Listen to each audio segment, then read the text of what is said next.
This is lesson 8-1 from the University of Idaho's CS112 course.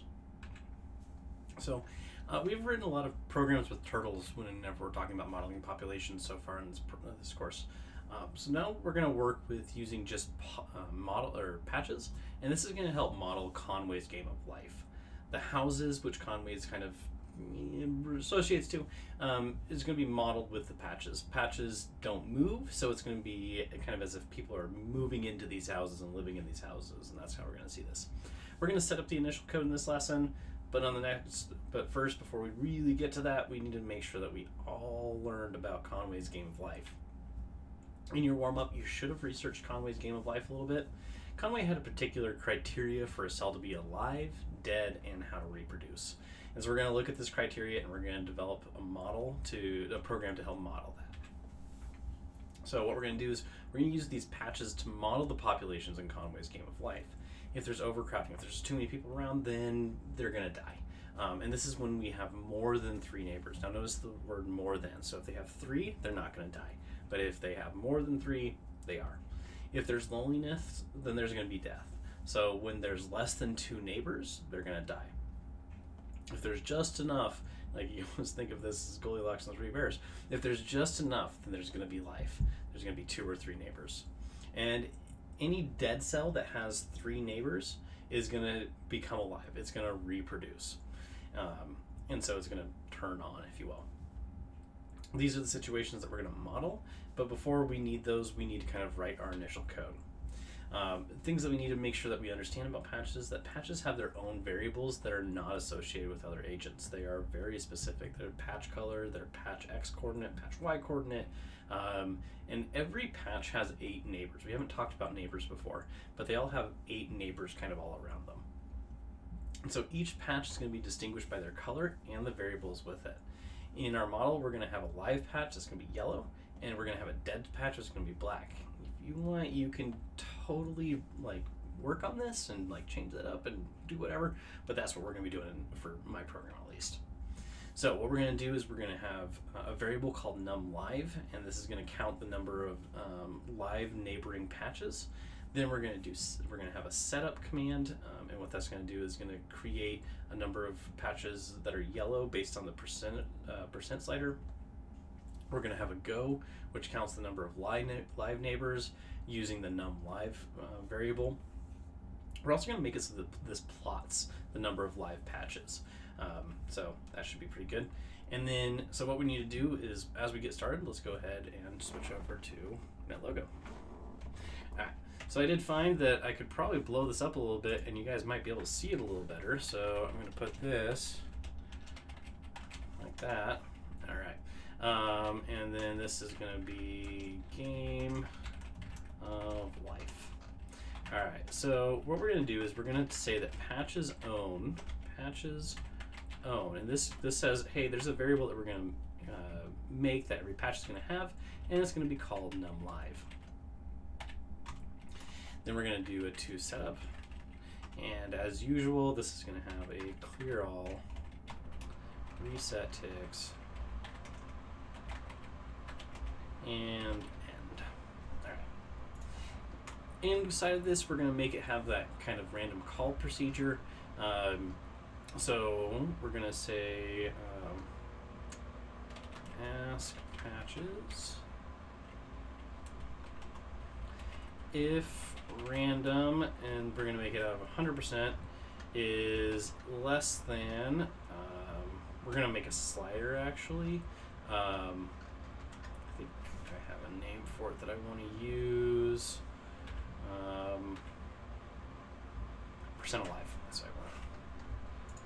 Percent alive. If it's less than percent alive, then we're going to have it set the patch color to be yellow, and that's going to be the end of ask patches. All right, I'm going to go over here. Yeah, I know nothing near percentage live has been created. I can. Okay. Can zoom in on this too. So I'm going to make a button. Let's go ahead and make this. Let me switch to this photo so you can see these. So this is going to be go. Actually, I'm going to make this setup. Setup. And then I'm going to make command let's go, that's disabled. Oops, nope, edit, and forever. And then we're going to make a step, which is go, but use the display name of step. Alright, let's make that slider. And again, this is going to be percent live, 0 to 100, 50%. Okay. And then I think we'll come back. Okay. So to set up, we're going to do those. Let's make it to go. That's going to have an end on it. All right. Let's switch back. All right. So we've made those things. A couple things that we also need to continue to think about is we need to count the number of live neighbors for each patch. To do this, we need to have a distinction between live and dead. So that's this whole yellow thing. We're going to create two procedures. We're going to make cell birth, and this sets the patch color to be yellow, and we're going to make cell death, and that's going to set the patch color to be black. We did that. Oh, we did something similar to that. We'll go and modify it here in a second.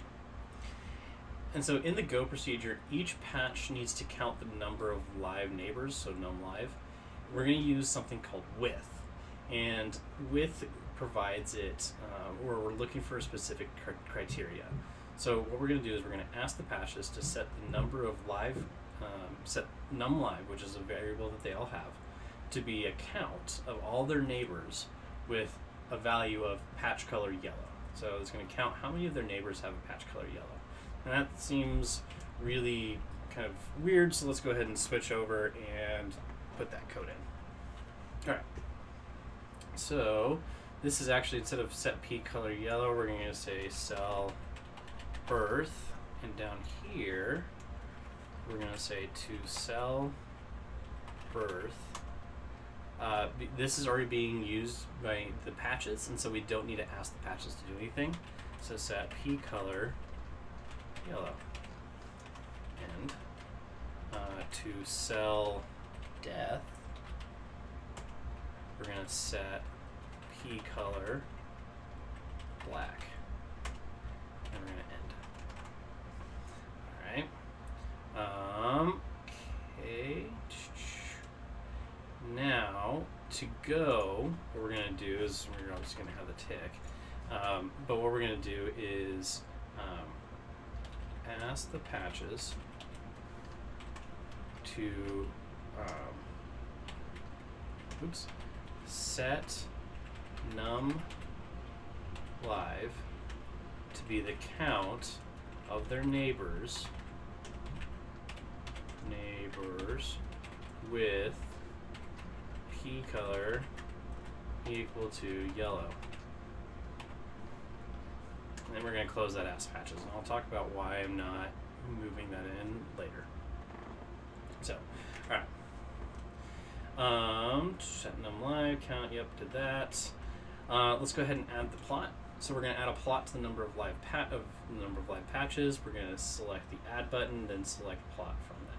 So let's switch back to our IDE. Go to my interface, add. We're going to go choose plot. Click it right over here.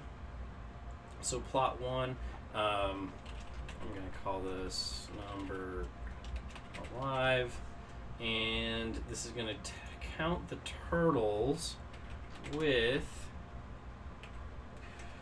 we need to put this inside of a command bracket, p color equal to yellow. And that should do it. I'd like to put yellow, but it just won't show up very well against this, and so I can click OK. So now if I click setup and I go step, why did that not count that correctly? Look at something. Let's see here. Maybe I didn't do that right. Oh, we're not talking about turtles. We're talking about patches. Patches. There we go. All right, let's try that again. There we go. Yep, there we go. Now it has it. Yeah. Turtles on in the mind, apparently. All right. So, yeah, actually for that pretty much covers the entire thing that we need to do. So we defined a variable called numLive. We set the color of live patches based on the %live slider. Oh wait, did we do that? Yeah, we did. Count the number of live neighbors for each patch, plot the number of live patches, and now you need to comment on this. Make sure you save this, turn it in.